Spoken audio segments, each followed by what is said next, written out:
what it's like to be a slave. You'll never really know, but you have to try to imagine how it feels to be someone else. And sometimes in my work, in my job, in the place where I am working, people look at me and they say hello to other people, but they don't say hello to me. Or sometimes they say hello because there's other people looking at them and they feel bad about that. And then they say hello not because they feel like that. And the people in this country sometimes can be really cruel because we're this person too like them. We feel. They think maybe we don't feel because we are working very hard. My feeling is I'm not American. I am a newcomer. I live here for 15 years. I am U.S. citizen. But now, I'm not so sure. Maybe I will return to China. Some people think fat people don't have any motivation except to sit and eat bonbons on the couch and watch soap operas. Well, I'd watched TV in 4 years. And I don't like bonbons. I don't even know what the hell they are. When I was a boy, it was against the law for a black person to display their paintings, their sculpture, their art.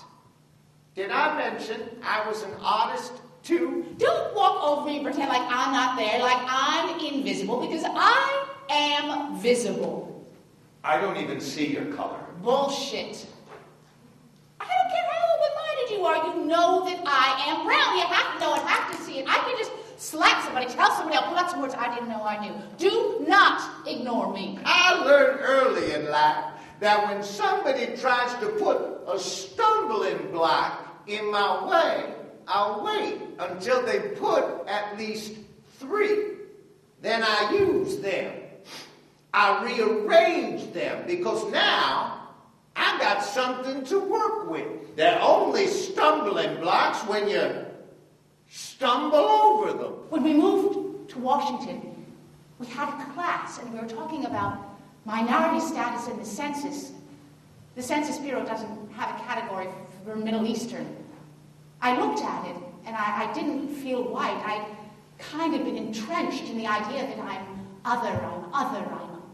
Okay, class, what did you choose? And you know, it's kind of normal. The Latino boy said Latino and the African-American girl said African-American. Nadine? And I said I didn't know what to put. So I crossed out American and just left African. The government took me away from my family, from the reservation when I was 6 years old. When I got to my new house, my mom gave me a bath. She used a scrub brush. It was like she was trying to wash away my skin color. I was put in the basement and told to come to the top of the steps to get my food, take it downstairs to eat it, and bring the dirty dishes to the top of the stairs because I was the Indian boy who lived in the basement. You're to blame for 9/11. Really? I was here. I had nothing to do with it.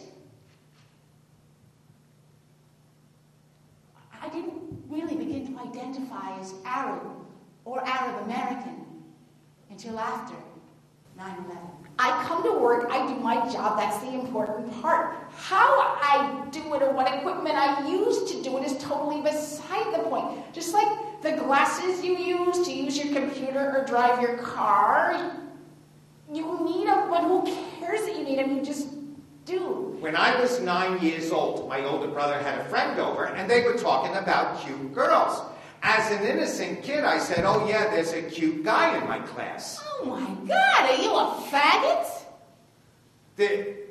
There was revulsion on their faces. And I learned at an early age that that's something I didn't want to talk about with people, and I shouldn't be because it's sick and evil. And I don't think America is aware of the fact that it has gay children. It's not okay to talk about Asians this way. Nieces and nephews. And it's not okay to talk about, people of the Jewish faith. And grandchildren. And it's not okay to talk about Africans, Americans this way. And it is doing nothing different in the way it is raising these kids about liking themselves. Yeah, when you turn Arab into a bad word. So these kids are at risk. My obsession with being a social activist cuts me off from myself and other people. I hear someone's story and I am instantly thinking, how can I fix that? How can I make that better instead of trying to feel their pain, trying to imagine how it feels to be them. And I really feel that that is an important thing to understand, that no matter what ethnicity or nationality, this is our shining moment as Americans. And not just as African or Arab Americans or Asian Americans or gay Americans or Native Americans. But this is our moment.